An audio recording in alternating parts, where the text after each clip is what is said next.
Hello, everybody, and welcome to Forever Sports. And we are a day out later from Erasmus' squad announcement. Lots to pick through, lots of discussions yesterday. The big one, obviously, centering around Villaroo and the fact that he has not been included in the squad and has not been listed as one of the injuries.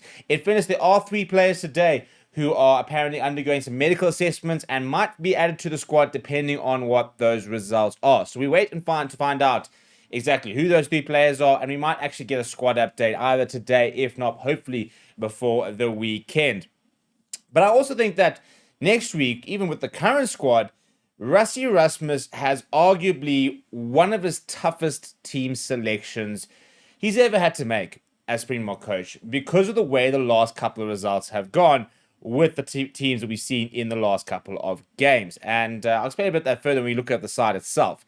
But before we get into it, please do smash a like on the video. Please do subscribe to the channel as well. So that is the squad that Erasmus has picked.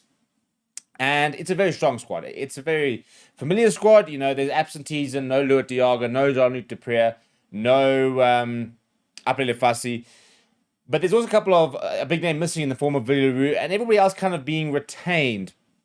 Now, the question is, and this is the big question, is what sort of team do you pick for Argentina next week? Now, we are playing at home against Argentina next week. So, in theory, next week is your, I want to say easier, but in theory should be a better game for the Boks in terms of having that home support, knowing the conditions. It's kind of more suited to a Bok win, for example. Going up to Twickenham, I do think we're going to have a very big away support. I'm not saying that Argentina aren't, but I do think we'll have a big Safa brigade over in Twickenham, and I think it'll basically feel a bit like a neutral game at a World Cup, for example. I think it'll be 50-50 at most, to be honest, with regards to fans for Argentina, fans for the Springboks as well. But it probably is a more difficult game to go over to Twickenham, for example, play in maybe different conditions to what we're used to. And as a result, we've now got 2 games to decide on 2 different teams, and where does Erasmus go? Because we saw a team of the usual, more experienced players, sort of your more regulars, for example, come short at Eden Park. And then we saw a team that was rotated with youngsters and new center combinations and, very different looking backline in the second half. All take the opportunity to put on a record victory against the All Blacks. So I think the concept of who our first choice players are starting to change a bit. And we are seeing a new generation start to filter through. Damian Willemse, for example, next to Kane Moody, looked like a genuinely world-class center combination. Damian Willemse expected to go to fullback now with those injuries. But Andre Esterhuizen played very nicely again next to a Kane Moody. You had an Ethan Hooker who really took his opportunities and is there. But, we might have seen Emil van der Merwe come back in the squad. He could be one of those players who's kind of being assessed. Which ones do you sort of back there? We've yet to see Marcus Pimpi so far. We haven't seen Bongi Manambi so far in the Rugby Championship. We haven't seen Vincent Koch in the Rugby Championship. And the question is kind of what direction do we go next week? Do you go back to sort of your tried and tested players and previous sort of senior players and almost throw the gauntlet down to them and say, you guys couldn't get the victory. This team put on a record victory. So this is your opportunity to basically prove and remind us what you can do.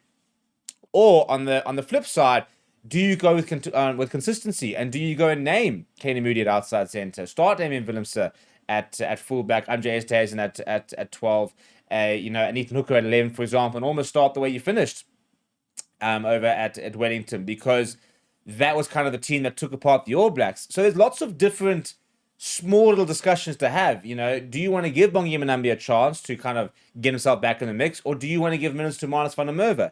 Do you maybe even rest Malcolm Marx and start Bongi Manambi and bring Marnus van der Merwe off the bench? Is that too big of a risk, for example? So it's going to be quite a big selection conundrum, and I think that selection meeting, which usually happens on a Sunday, although to be fair, they might have even already made the decision, is going to be a very interesting one. And my gut says they'll likely basically almost select the 2 teams and almost announce that internally and say, right, this is the team for Durban, this is the team for Twickenham.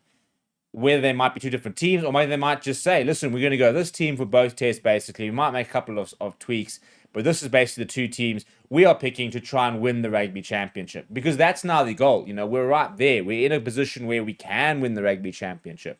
If we go back-to-back bonus point victories, I think we do win the Rugby Championship. But you can't obviously underestimate an Argentina. So lots to sort of really, weigh up. And for me, the big selections are your 9-10s, for example. Morne van den Berg's yet to really have a run since that the Ellis Park test. No, he didn't play the Ellis Park since the Italy test or Georgia test, I think it was. So he has not really played. Are we going to see him get an opportunity? Are we going to see Sasha back at 10, for example, and see if we can get through a proper half or 50, 60 minutes? Or did the performance that Maniba put in against the All Blacks in the second half now, make them say, well, maybe we've got to give another go to Mani because look at the way we play when he's at 10. Do you suddenly say, well, we need to give 100 a run, for example? So there's so many different small sort of selections or aspects to the selection to pick apart. For me, the bench split as well, we've not really seen 6-2 so far. We've kind of gone back to an orthodox 5-3. Andre Estes and still being treated kind of as a hybrid player where he can be deployed at flank. We haven't actually seen it so far in the Rugby Championship, but maybe we might see it against Argentina. Are there certain players that might need to have a rest? For example, Malcolm Marx has played a lot of rugby. Might he get a rest? Or do you continue playing him? So I personally think if I was Rassie Erasmus, I would like to see a very similar team to what happened at Wellington. I think obviously you got to bring in a Neven Etzebeth, probably number 4 jersey for Lutiaga. That's an easy change to make. I would love to see maybe Marius van der Merwe get a stop, even if bring Malcolm Marx off the bench.